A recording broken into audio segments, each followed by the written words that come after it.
Hi, and welcome to the show. Today is Tuesday, September the 25th, 2018, and our call-in number is 563-999-3581. And press 1, and that puts you in queue to talk to us, and we would love to hear your comments and your questions because that makes this your show. Welcome, Michael.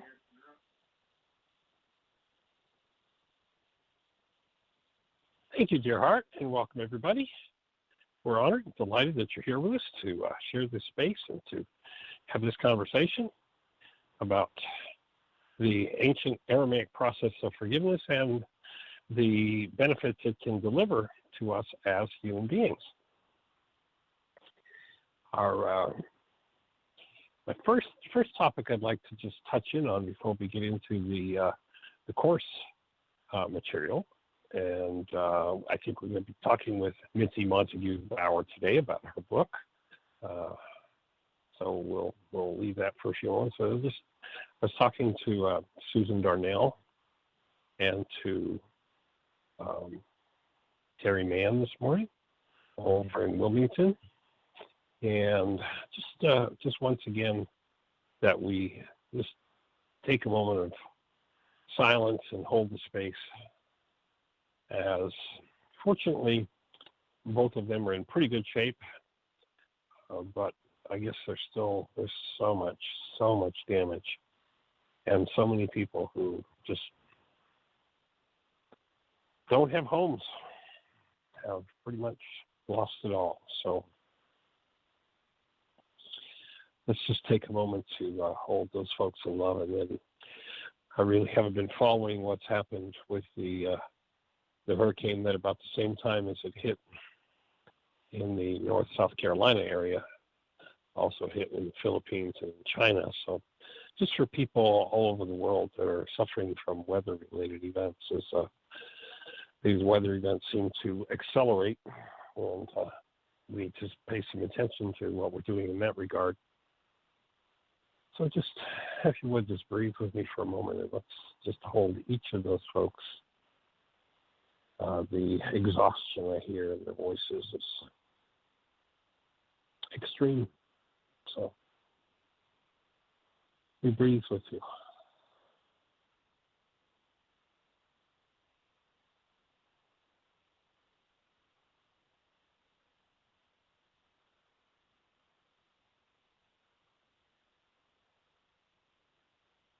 And as we breathe, hold that space, we'll tap into lesson 268, and it's entitled, That All Things Be Exactly as They Are, from the Course in Miracles. And it starts out with the idea of, it's not time for me to criticize God, so let me not be your critic, Creator, and judge against you. Let me not attempt to interfere with your creation and distort it into sickly forms.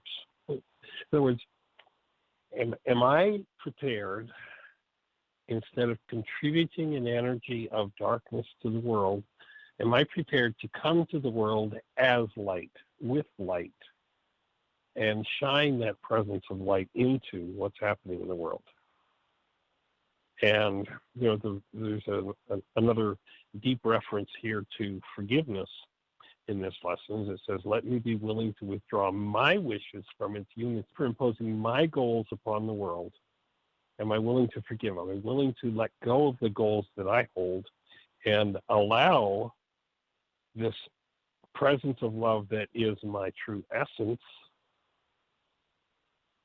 And sometimes that becomes just a conversation as one does the work to bring forward that presence of love and be the space that holds the creation love or everything that is happening.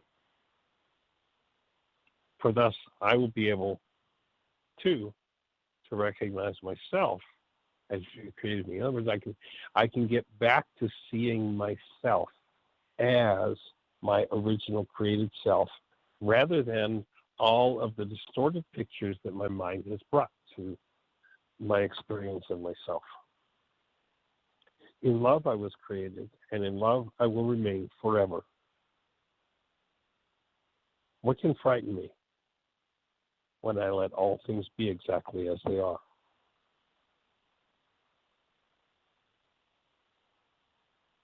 So if I hold fear within me, I'm going to see a frightening world. And, powerful line from another spot in the Course that says, the world contains no fear, I lay not upon it. And when I come to the world with fear in my heart and in my mind, I become a contributor of that energy to the distortions of what is possible. To recognize it, I was created as love, out of love, and remain that love for eternity. So the lesson goes on to say, let not our sight be blasphemous. Let me let go of all that I hold, contribute anything other than love. Nor let our ears attend to lying tongues. Only reality is free of pain. Now, in the context of the work we've been doing, we'll shift that word to actuality. The actuality is that we're free of pain. It's our realities that are individual, that hold our distorted perceptions, that bring forward something else. So only the actuality that the Creator created is wholly safe. And it is that we seek today.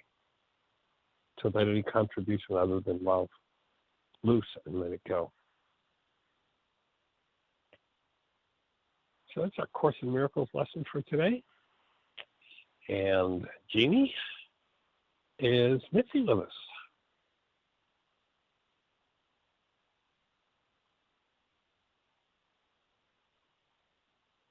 Hello, Jeannie. Did you get your mute button on, sweetie?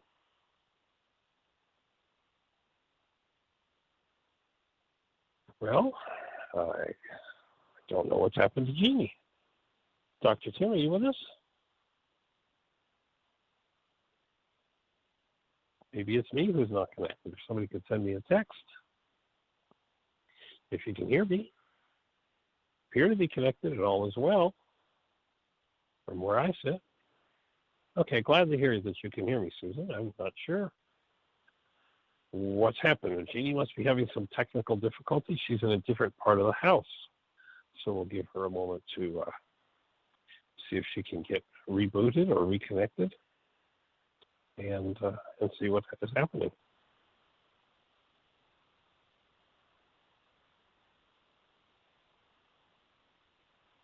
So in the meantime,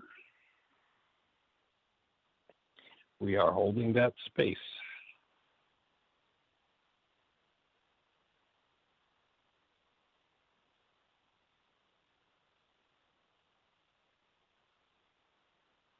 And we are holding the space for Mitzi. She's supposed to be with us, and I'm assuming that Jimmy can't get her connected yet since we can't hear from her. But Mitzi Montague-Bauer wrote an awesome book entitled Journey, A Mother's Account of Love, Loss, and Spiritual Healing. And today is the day that she has it appointed to go live on Amazon. And so if you would support her with the purchase of her book today on Amazon, that would be awesome. And kind of surprised I'm not hearing anything from Jeannie yet. Because there's not much I can do with the switchboard until we get to hear from her. Unfortunately, I can't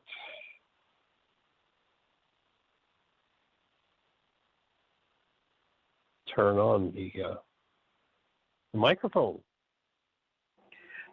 Apologies. I was actually, I was, Daddy's doctor had called, so I was on the other line talking to them. We do have two hands up. Okay. So one okay, well, Mitzi's is supposed to be joining us today, so we got a 517. We do have a 517. I'm Well, not sure if talk it's to Mitzi's number, but 517, you are on the air. Hey, everybody, it is Mitzi. Oh, wonderful. How are you, young lady? Oh, wow, thank you. I just lost you. Happy to be here. Oh. Well, we're delighted that you're here to Can you hear me now? inform us a little bit about your book.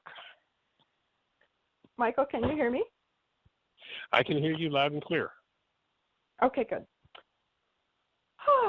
Well, I'll take a big deep breath because this little project has been one of the better learning experiences I've had in a while. It's been a learning curve for me to, post a book, upload a book, publish a book. Someone once told me that it would take more time or as much time to do that as it did to write the book, and at the time I did not believe them. But it truly is a whole process. And a part of that, obviously, knowing what we know, is just my own getting ready. Getting ready to just, write my heart and soul and then just launch it out for the world to see and read. So I realized that there were like I know.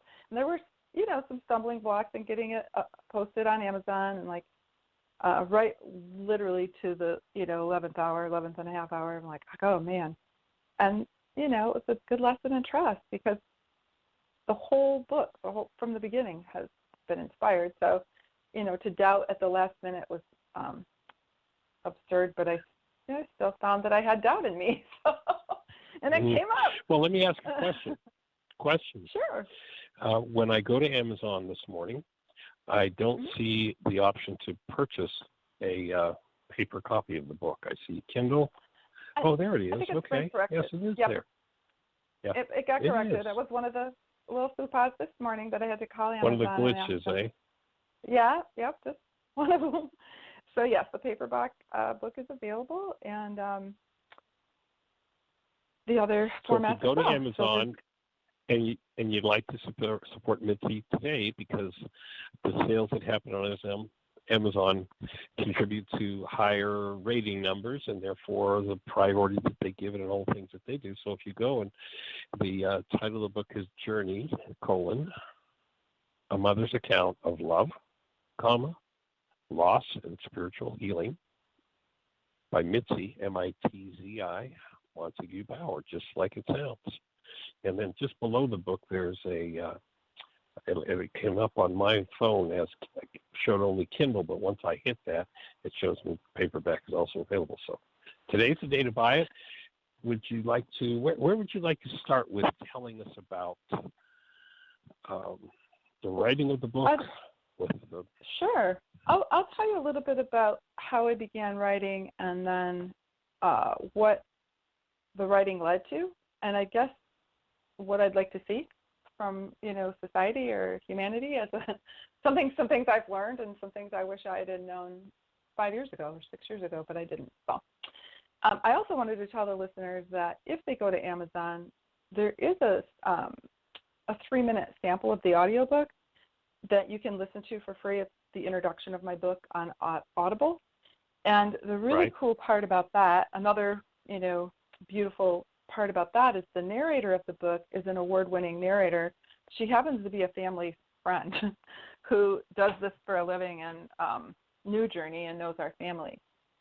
The book contains excerpts from my son Journey's a journal that he kept while he was symptomatic, while he was, diagnosed as mentally ill.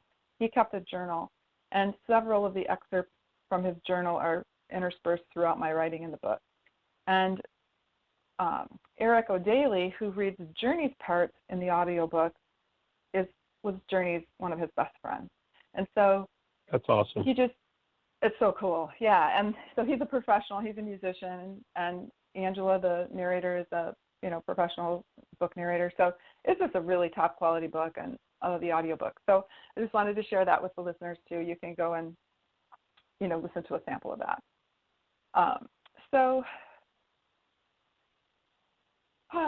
began writing shortly after Journey died as just a way to make sense and to begin. And it became clear to me, well, it became evident right away that writing in a journal is very different than writing for someone else to read. So I sought out a professional professor from MSU, she's in the English department, and just asked her, do you think this is a compelling story, and do you think I'm a good enough writer to write it? Because otherwise I would just write in my journal. And so she confirmed that it was, and I began writing. And shortly after that, my schedule cleared. I'm on call all the time as a doula. So in 30 years, I can't even remember a time I had 2 or 3 weeks where I wasn't on call in a row unless I took it off. But as soon as I started writing, my schedule cleared, and I didn't have any mothers due for 4 months. No births to attend, no prenatals to go to, no postpartum visits, just no one called, and I just didn't have any work to do. So my work became sitting in front of the computer for 3 hours a day, from 10 to 1 every day, and whether I wrote a sentence or a chapter, I lit a candle, said a prayer, asked for divine inspiration and guidance to what would be most important to be shared, and in that 4 months wrote the majority of the book. But at that time, there wasn't an ending. And you can't just write a sad story and without an ending. So it sat there for a few years. I wrote it, and then it just kind of sat there. But I also, at the time when I was writing it, I'll back up a little bit, at the time I was writing it, it was never just to tell a sad story so that someone could be a voyeur into my life. It always was, my objective was always that if I could lead people to solutions, if I could share with any family something that I learned after the fact that I didn't know in the beginning, that was really the impetus for me in writing the book, was just, all the things I knew too late. It felt like too late. I wanted to share those insights with the readers that perhaps would be a different outcome for their family. So the book sat for a while, and then the nonprofit organization, Journey's Dream, began to manifest and gain momentum, and then we got our 501c3 status, and it was a real deal. And Journey's Dream is a collection of resources so that people can find your work, psychiatrists who believe in wellness, shamans, anyone and everyone that has a modality, a viable solution for restoring wellness to a person with a mental illness. Then we want to aggregate that list and have them accessible in one place. And so that's our nonprofit organization. And additionally, a lot of those modalities are not covered by insurance. And so hopefully we will generate income not only to aggregate this list and make it accessible to everyone, but to help people in need.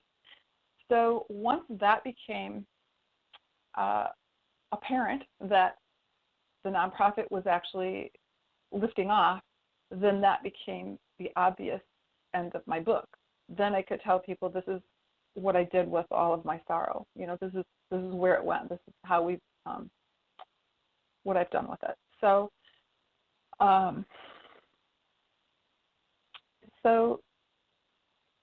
every step of the way, really, I felt, that's probably weird to some people, but I felt influenced by Journey's love, not by Journey, the personality.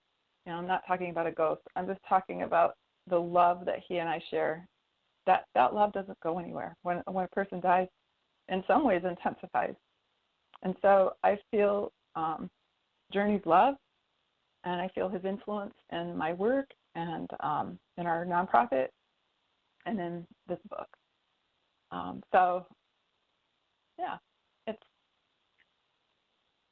I'm just grateful to be here at this day. It's kind of been a long time coming. So I feel a sense of relief and appreciation, and also just realize that the book that we wrote, anyone who's looking for solutions or who wants to transform their grief into acceptance or wants to learn about tools for making their life bearable during something that just feels really unbearable, So I feel so much appreciation for where I am and the support I had in getting here. Well, certainly it's been the fact that we were pretty intimately connected with your whole experience of your son's passing. And then I got to go and spend time with you and watch you and Rex, who just opened a space for such monumental healing in your community. People who showed up at his memorial service who were just so broken down when they arrived. This is one of the strongest memories I have of the aftermath of Journey's passing, was that people came to his service and they could not speak. They were so grief-stricken. Right. And then as you and Rex stood up and spoke and opened a space in your hearts for them, the transformation in that community was just monumental. That the sorrow that was lifted, the healing that happened, was just beyond comprehension. So I was pretty acknowledge awesome. you. Was just watching and listening if something to the so voices powerful in the can face. be awesome. Yeah. Yeah.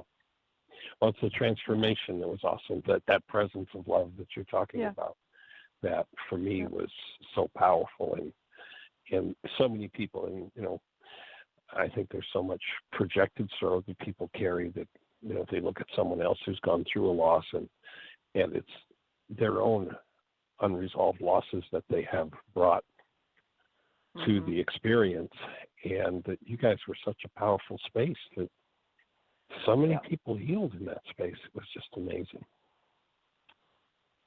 I do recall that, and after Journey died, Rex and I were not very traditional, and so we questioned, like, well, will we have a memorial, and if so, why? What would be the purpose to do that? And there were two reasons really for me that were pretty evident. The first one was the profound love that I was feeling, enveloped in the days following his death. I mean, it was such a contrast of just deep sorrow and shock and disbelief, and then the contrast of grace and profound love. So I just wanted Journey to, feel all that love, to kind of shore him up to the next leg of where he was going. And secondly, I also knew then vaguely what I know with certainty now, which is that if our sorrow can surface in the presence of love, that it can begin to heal. And I knew that there was a lot of discord in Journey's relationships had suffered due to his illness. People had a lot of regret, and so it was just awesome to see that happen. To invite people to allow those feelings to be present, and then just to know that also the love that was there could begin to heal that. It was pretty cool. I also remember shortly after, maybe 6 or 8 months after Journey's death, it was kind of standing at a fork in the road. There was an epiphany for me. I realized that, my heart was just broken open, and it was my job to fill that space with something. And the question became, with what? And I was there. I knew I could, curl up in a ball and just get through life. And very few people would find fault in that. My Journey's death came after both of my sisters died in a short period of time, and a very close friend, and my business was sued. So it was a lot of sorrow and grief, that kind of culminated at Journey's death. And then I just had this moment where I stood there realizing I have to put something in my heart. It's just, open, and I need to heal this place. And I also knew at that point that I could either choose love or I could choose to be defined by that sorrow. And I chose love, and chose to just incrementally, breath by breath, moment by moment, choose ease or whatever I could choose that wasn't sorrow or grief or remorse. And it was a fine line there for a while, and it took a long time. But incrementally, a little bit by little bit, I began healing and, finding acceptance and healing that sorrow within me and standing as a presence of love for others that were facing that. And I still continue to do that as people, reach out and call and what have you then. So it was a decision, a choice to choose love, and it always is, I think. We always have that option to move toward love and healing, and so I'm grateful that I did. I appreciate that. When I choose love, it wakes up the love in everyone. It's a powerful choice to make. When the world would tell us out of its stories and out of its history that there really is no other choice but the pain and the sorrow. Right.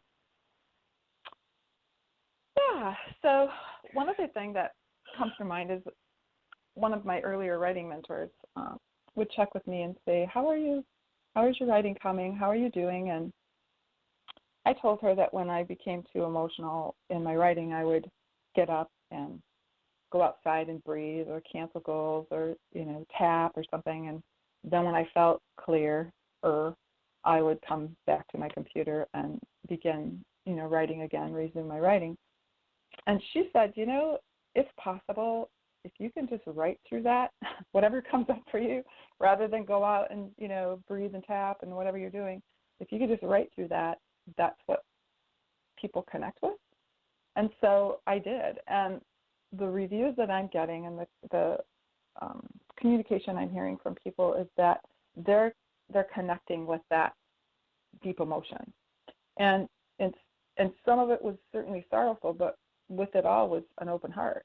And so I would say, and I could say this to this audience, probably wouldn't say it to many audiences, but I can say it here, is that my desire is that when a person reads the book, that the love is apparent to them. Sure, there's a sad story there, and yep, there's even solutions for them. But I desire for them for that love that's there in my writing to spark something within them, and that it'll look different for them, it'll be different for them, it'll be whatever it is for them. But that's what I launched my book today out into the world, and may it just go multiplying and multiplying and multiplying. But my desire is that it trigger the love in individuals.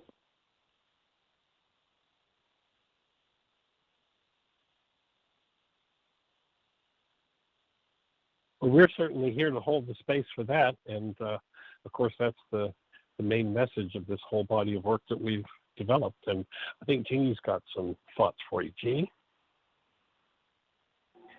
I was actually, Michael was texting me as I was pasting my review out on Amazon for it. I had sent you one earlier, but I was doing my review out there at the same time. You are more than welcome. And it's fabulous. I was honored to be able to read one of the books ahead of time as one of the select people or whatever you would call it, to be able to read it ahead of time, and it was phenomenal. It was so inspiring and moving, and I loved how you had the things out of Journey's journaling interspersed, because, the book, you're giving your struggle and trying to understand and trying to, find a balance of what was happening and being able to help him without enabling him, and yet with his journaling, and yet with his journaling in there, then we got to see what it looked like from inside him. And while at times it might have seemed like he was kind of fading away outwardly, his writings were so on target and so intuitively tapped into the emotions, his own emotions, and what was driving other people's behaviors. And, there was a few places that were, actually cute, like when you weren't understanding why. I'm attempting to talk without telling the story or whatever, but there's a point where he had done a behavior and you couldn't understand why he was doing it, and it actually pushed you into moving forward instead of being stuck. And then when he was talking to you at the table and he kind of clucked you under the chin or whatever and said it worked, didn't it? And I mean, it's like just things like that were interspersed through there so that you could get a smile in between the tears. And it was powerful. Thank you for writing it. My pleasure. Thank you for reading it and for being a witness. You know, this community that held the space of love for us during that really difficult time, and just appreciate it. Appreciate you. And you too. I love you. I hold love for you. I know, right? You know what I mean. You know what I mean. We know. I do. And Dr. Well, Kim has his hand up, so I think he wants cool. to add too. Tim. I know Tim was profoundly influenced by the book. So, Tim? I just have gratitude. Congratulations, Mitzi, and you have my gratitude. I know this book is going to be a tool for healing for a long time.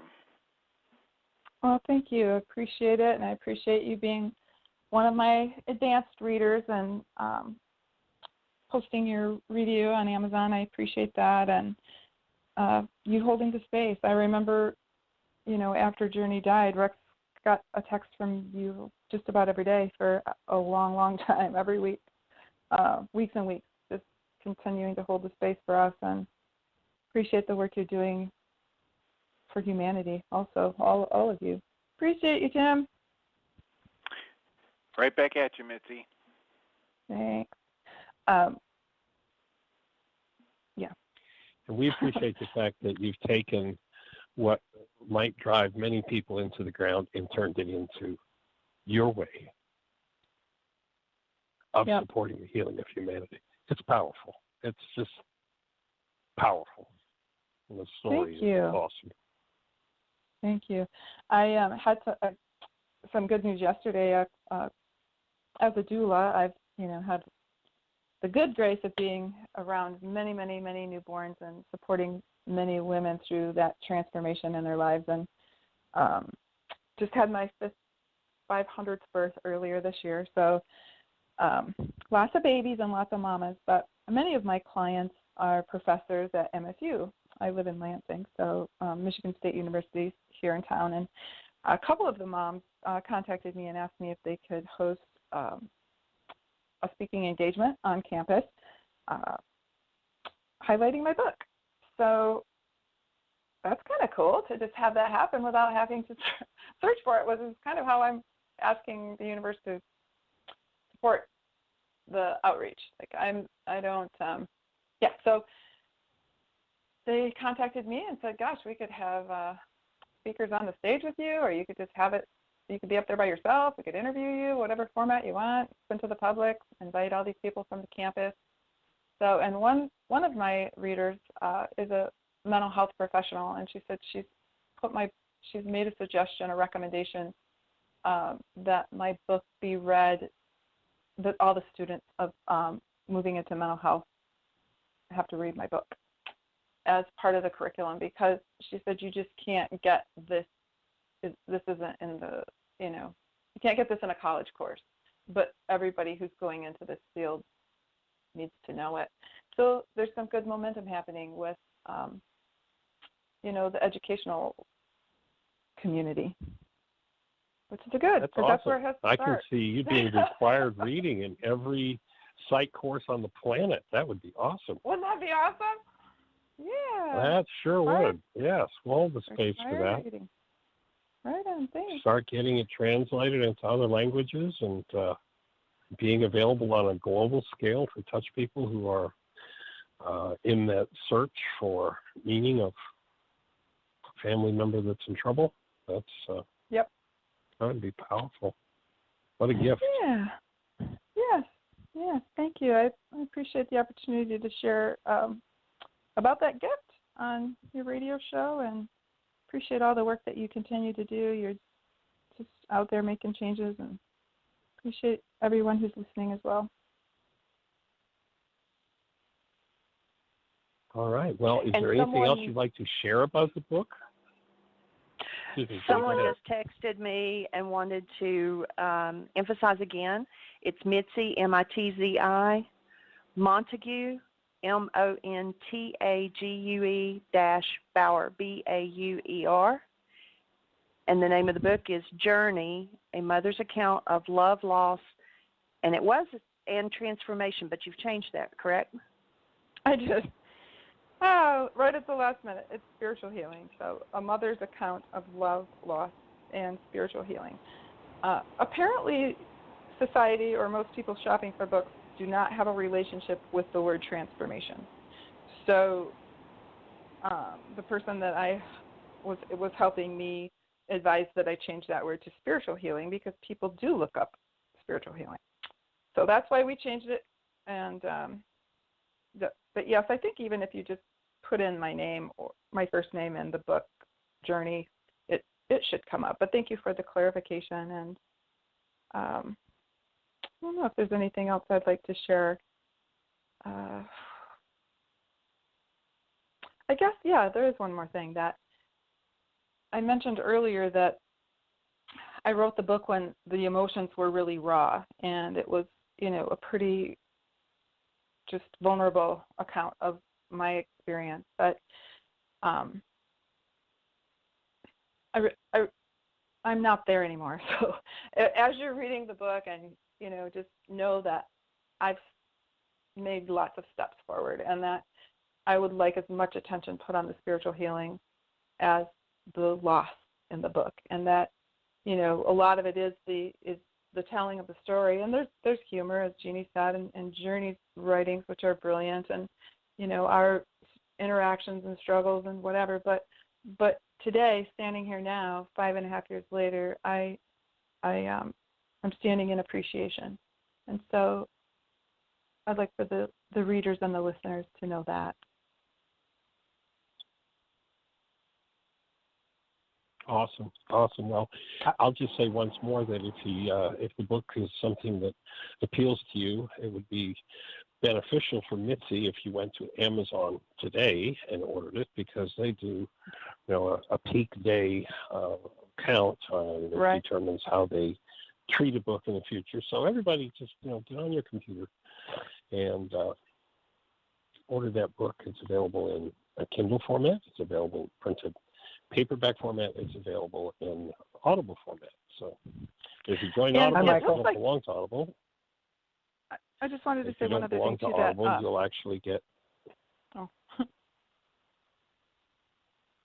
Go ahead. I was just going to say that if someone joins Audible, they can get your book for free, actually, because first book is free, but you'll still get credit for it showing up on Amazon. So we definitely want to support you having this be a success in the visibility on Amazon. Additionally, there's if you're a Prime member, you can get it on Prime and I didn't add that, but it showed up as Prime purchase on our computer, and others have told me that it's free shipping until Thursday. So good time to buy. Support the author, support yourselves, and Yay. Get it for free, or get the shipping for free. So, yay. Hi, Michael. Hi, Jeannie. Hi, Mitzi. Cool. I heard Mitzi, Rex back there. Hey, sir, how you be? Hey, I'm doing myself. great. Yeah, I get an echo, Mitzi. You stay on, honey, because I want to acknowledge you, and I'm excited about what you've done. And I happen to be side by side through the whole process, and watching Mitzi, and a few things I want to say, but I wanted to really put extra emphasis on how much she has applied all the tools that are being taught in this work that Michael and Jeannie are bringing forward is just amazing. That's what really got us through everything. Without these tools, I don't know where we would be. It's a really common thing for in marriages. Mitzi might be able to correct me on that, but in a high 85 percentile or higher, where divorce happens when the loss of a child. And what's happened in our marriage is it's gotten stronger and a better commitment to each other and to our family. And that's been the whole process of our unfoldment in this experience. So I wanted to make sure that I mentioned that and my genuine and sincere appreciation. I've been very immersed in bringing the work forward in another venue, and it's been very time consuming, so I have not been a part of the program, but I wanted to make sure that I was able to acknowledge that, Michael and Jeannie, and your tremendous amount of work that you've done with preparing all this for all of us so that we can easily access it and use it. And Mitzi, to you for your amazing achievement, your heartfelt labor of love, and how you persevered through everything that you have gone through and everything that we have gone through as a family. And to be able to bring that out in a book, I mean, I now have a copy of this experience because there were so many things that I had kind of let slip away that supported me healing dramatically. So I want to acknowledge you for that, and just watching you grow, change, and heal as a result of the application of the tools that are all about love. It's all about being love and representing love and living love, and you example it better than anyone I know, honey. So that's really what I wanted to say. I appreciate you giving me the voice to do that. Thanks, Rex. Sweet. Of course, in my book, where we talk about life without tools is hell, and unfortunately, people who don't have the tools when they face a circumstance such as this or any stress in life default back to power person issues instead of living as human beings. And so, embodying the work and living as love, whatever we move through, is, of course, a gift we can give the world and give to each other and ourselves. So delighted to be on the team. Well, and it's wonderful having you on the team, especially since you seem to precede our awareness of the team in the first place. I mean, Michael, you were at the beginning, so, and before that was, when we met, over 35 years ago now. It's been an honor and a blessing for me, and I know what it's done for our family and your work, and are applying the tools on a daily basis. I mean, I watched Mitzi go through hundreds, if not more, of worksheets. If she wasn't doing them physically, writing them, she was, canceling goals and an ongoing process. So it was a important and is a very important part of our lives and a catalyst for us to be able to move forward in our lives together and to be able to bring the message out to more people, through our companies and what we're doing. So I'm really excited about that, and I'm just elated that Mitzi's, reached a point where it's now published and it's out there in the world, and now people can really be touched by the work that she has, generated and co-created with Journey, with a lot of support from that loving space that we call Journey as well. Sweet. Well, Mitzi, I leave the final say to you if you have anything else you'd like to add.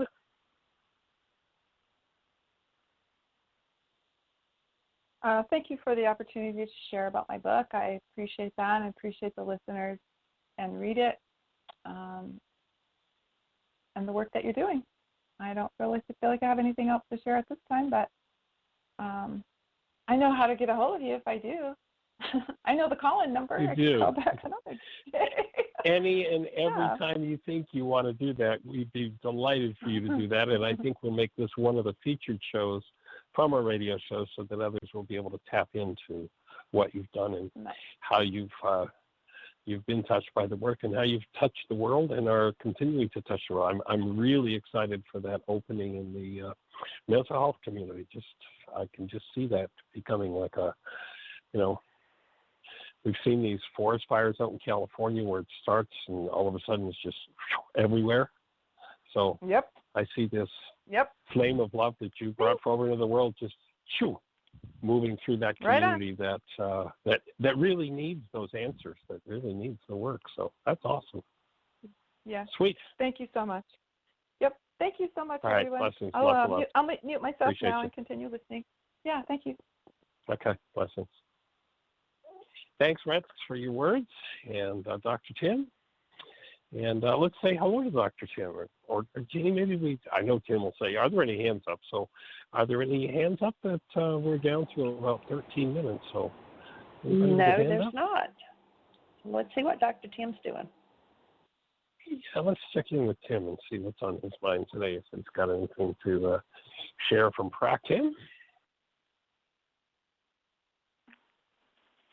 Well, I think the big thing is to put one more request out there for people to check out this book.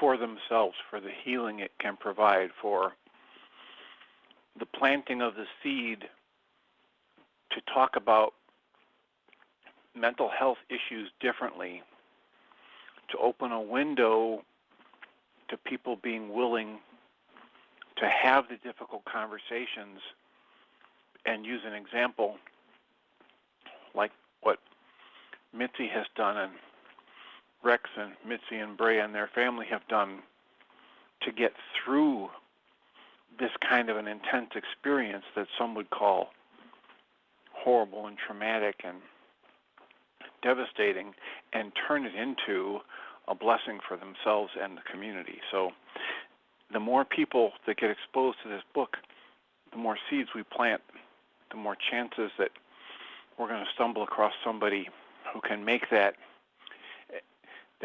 rapid expansion of these tools and this awareness that everything can be turned into a blessing. Everything can be allowed and accepted and nurtured with that energy of love. So that would be my input for today. And we had a hand just go up. Let me just add that the book itself, the paperback book, is $14.95, and as Mitzi was saying, there's free delivery, I guess, even if you're not a Prime member. Or you can order the Kindle edition, is $5, and the audiobook is $7.49. So you can read it on your Kindle or your Kindle app on your phone, or you can listen to it as an audiobook for $7.49. So there are lots of ways to get it, and it'll be the best $15 you've ever spent if you buy the paperback or the less expensive version. So awesome. Jeannie, you've got a hand up. Let's say hello. It's area code 760. I think this is Ann. Yes, it is. Oh. Hey, welcome, young lady. How are things in Florida? I'm excited. I've only got bits and pieces over the days, not getting the whole show in or something over the weeks. But so today I got the full story and all the details. And just think about this. I'm going to share. It's no small, I'll breathe. It's no small coincidence that my daughter is there in Michigan, and she's going to Northwestern. She's finishing her last semester, and her rotation is in mental health.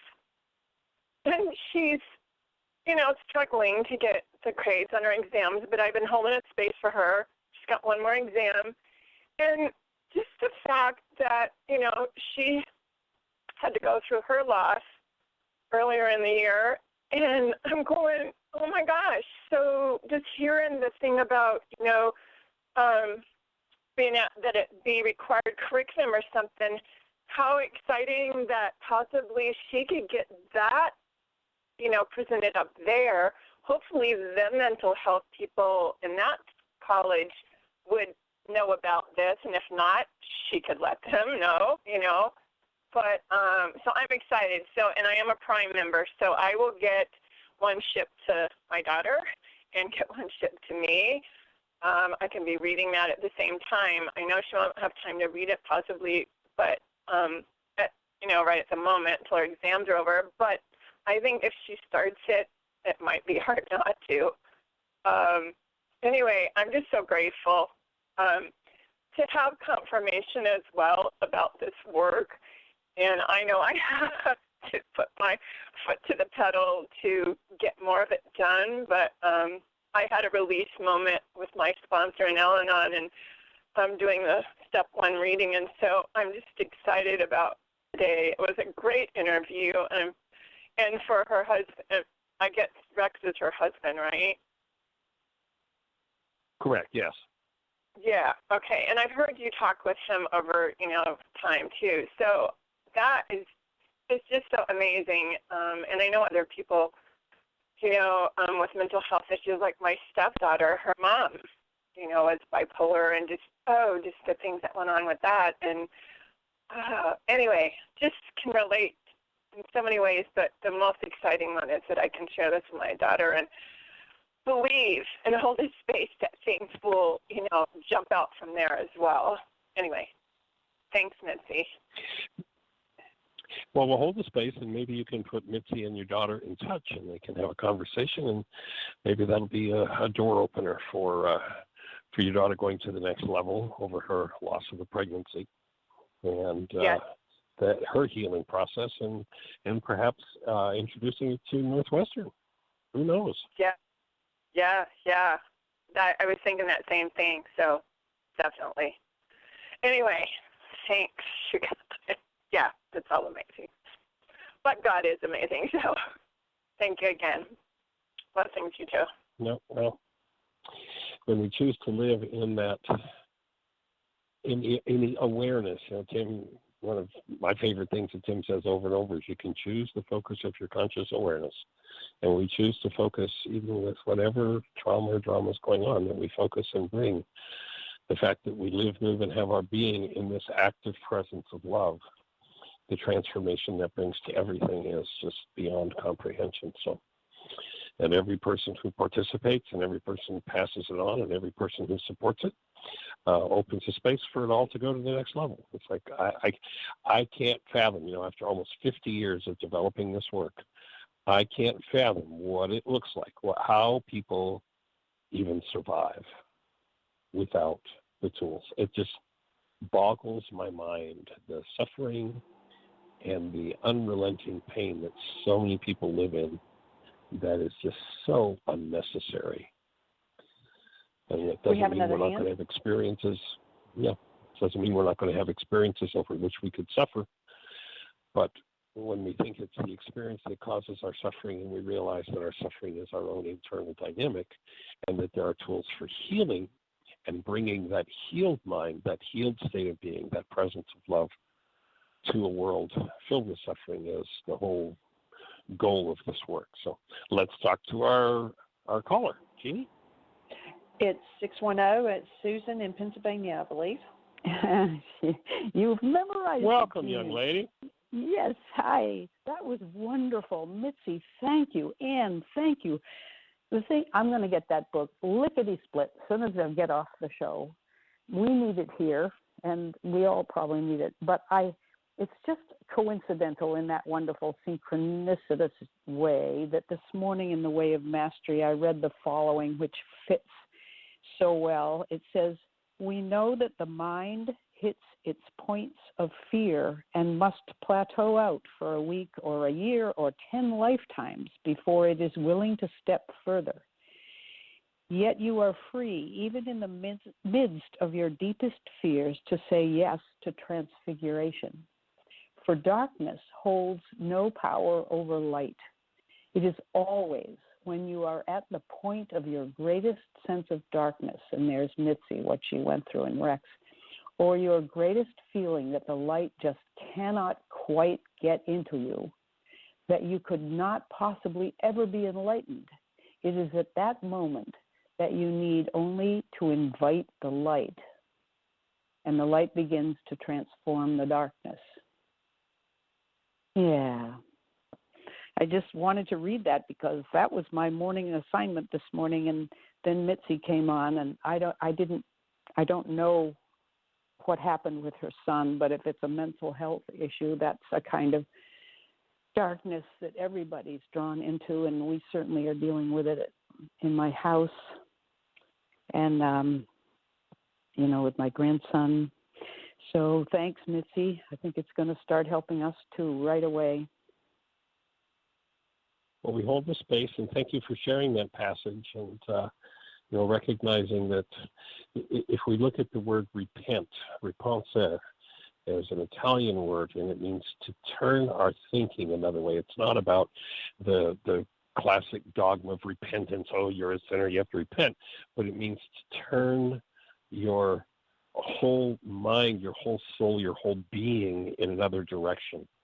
And as I've mentioned the last couple of days, Plato's allegory of the cave, that most people, their whole lives, their generations are all focused on these shadows on the wall of the cave, and to turn toward the light is such a painful experience because the light is so bright that it seems to be the source of pain.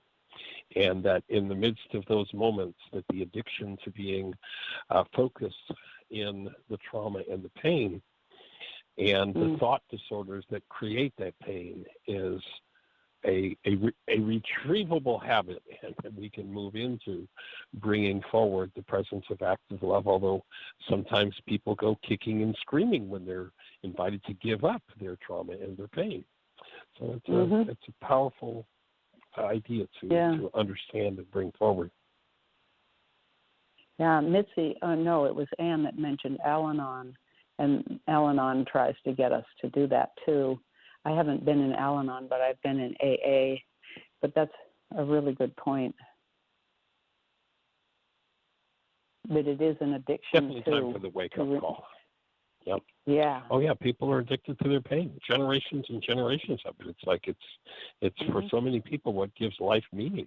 You go all the way back, and we've only got a few seconds left, but you go all the way back into the early Jewish culture, and they actually hired people to come in sackcloth and ashes to tear their clothing and wail at the passing of someone. I mean, that's how far back the habit goes. So giving that habit up is a powerful addiction to break, and we're here to support addiction to any form of hostility or fear, and for people to wake up to the truth of who we are and sharing that truth of being that is who we really are. So in the meantime, we're down to the last few seconds, so create the best year yet of your eternal life. It's an awesome gift to give the world.